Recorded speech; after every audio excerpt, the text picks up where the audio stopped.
Hey everyone, I'm Taylor. Welcome back to The Chariot. Today I want to share a little bit of my own personal journey with my health and fitness so that I can hopefully give you guys an idea of what it is I'm about and how I got to this place. I haven't always been in this position that I'm in now. I probably am the healthiest that I've ever been. No, not probably, I am. I am the healthiest I've ever been at this point right now in my life. I'm stronger and I'm happier and my mental health is better probably than any other time in my life as well. My sleep is better. I'm in less pain. I used to have a lot of joint pain and I don't experience that nearly as often anymore. In the past year, my body has changed pretty drastically. I've actually lost a little bit over 30 pounds in the past 12 months since January. And even since I got to LA, probably about 10 to 15 pounds. And I want to share with you the things that I have and have not been doing to get to this point, because I'm hoping to open your eyes to some things that maybe isn't obvious in mainstream fitness knowledge today. And just as a disclosure, these are all things that worked for me, and this has been my own personal journey. It's not to say that these things won't work for you, but I'm also not saying, yeah, you should do this. I understand that my experience is not going to mirror yours. Your experience is your own, and I'm hoping that by sharing mine, you can get a bigger perspective on your own life and maybe start looking at some things that you didn't acknowledge before as important factors in your health and fitness that maybe now you can start addressing. So that's really my goal with this video and sharing sort of this transformation that I've been in, because it's been a really major year for me. A lot of big change, and it shows on the outside. So things that I have not been doing, yet still have seen the results that I have today. Counting my calories or tracking my food in any way. Following a strict workout regimen of any kind, of any program really. Any kind of cardio I haven't done. I've maybe done 2 spin classes since I moved to LA, and before that, not really anything intentional or high intensity beyond that. Very, very little cardio. And I haven't been taking any supplements or medications for my mental health, depression, anxiety, ADHD, anything like that. Sleep, I haven't taken anything for sleep either. So none of those things have played a part in this transformation that I have experienced in the past year. That includes losing 30 pounds, being stronger than I have ever been, happier than I have ever been, definitely healthier, again, than I have ever been. Not following any strict workout program, not counting my calories. Here's how. I decided to come into this year with a different perspective on my health and fitness. I decided to treat myself as a whole being and listen to my body, listen to my emotions, listen to my feelings, and listen to my appetite, and really try to just tune into what I needed for the sake of being the best version of myself and for the sake of really wanting to be healthy and to stop feeling terrible. I felt like crap all of last year. It really was not good. This time last year, I was in one of my lowest points that I've ever been, and that's why I just love that I am here now, because it is such an incredible transformation. I honestly don't even have a lot of pictures from that time.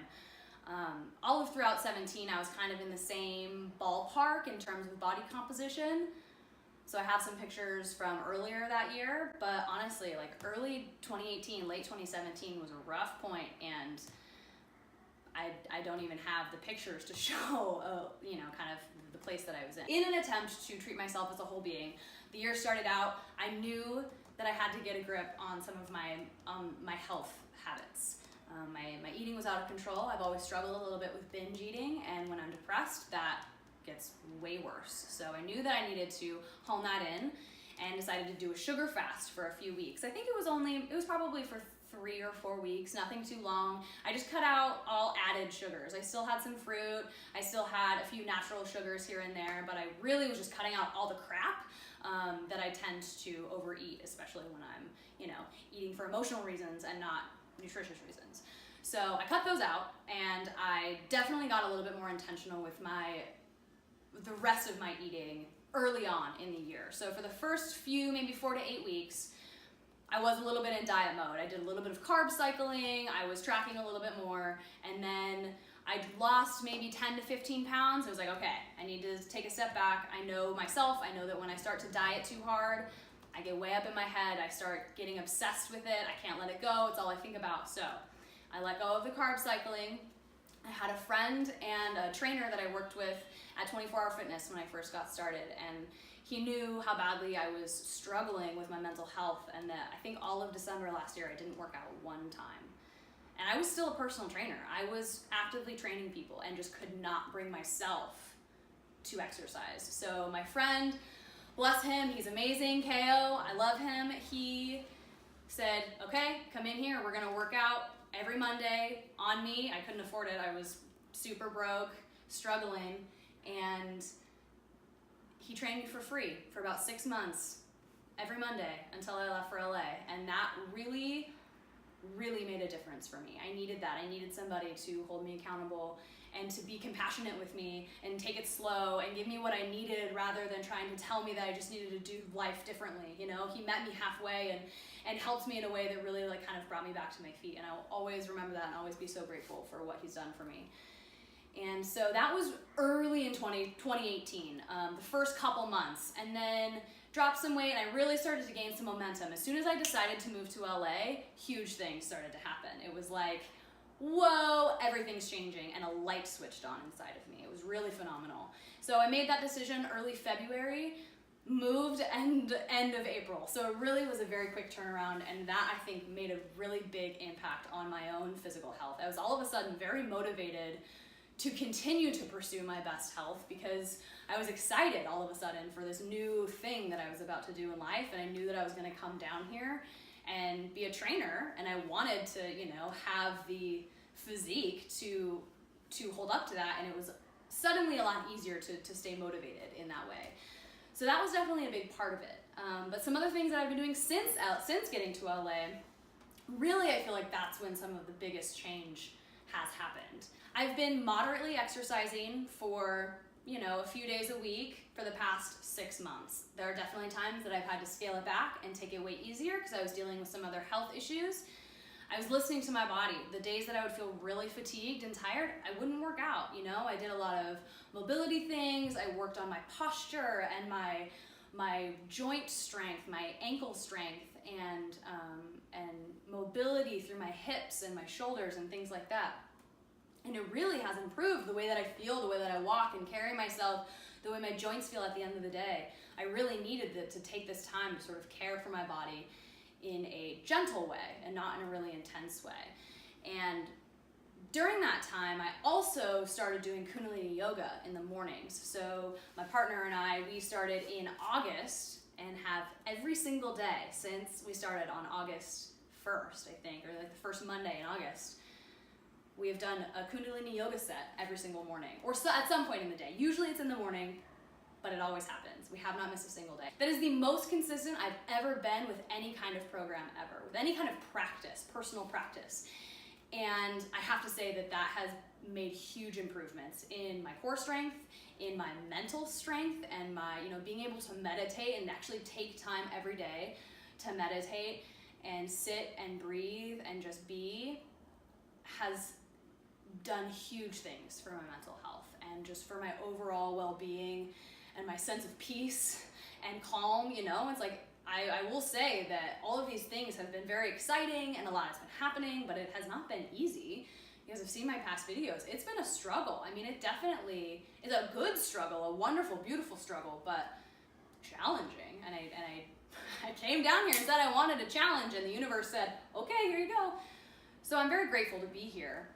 It has not been easy, but it has been different than what I expected. And in terms of how that is reflected in my physical body and in my mental, my own mind and emotional health has been really incredible. Also, in terms of my diet, I have been eating really intuitively. I've just been listening to my body and what I really need. I eat when I'm hungry. I don't eat when I'm not hungry. Some days I don't eat very much at all because I'm not very hungry, and other days I eat a couple of really big meals with a lot of food, and that's okay.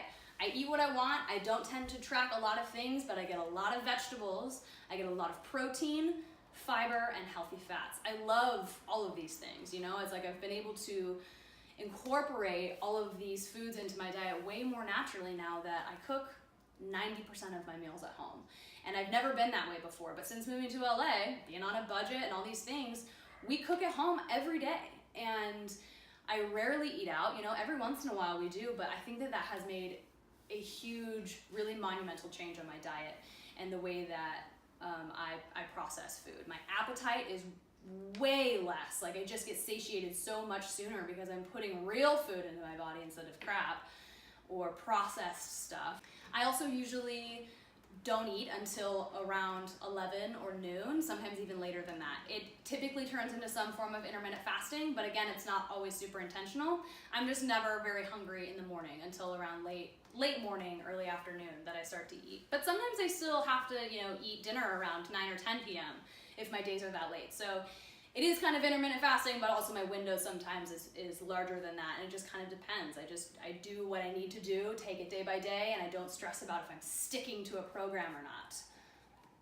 It's not that high stress.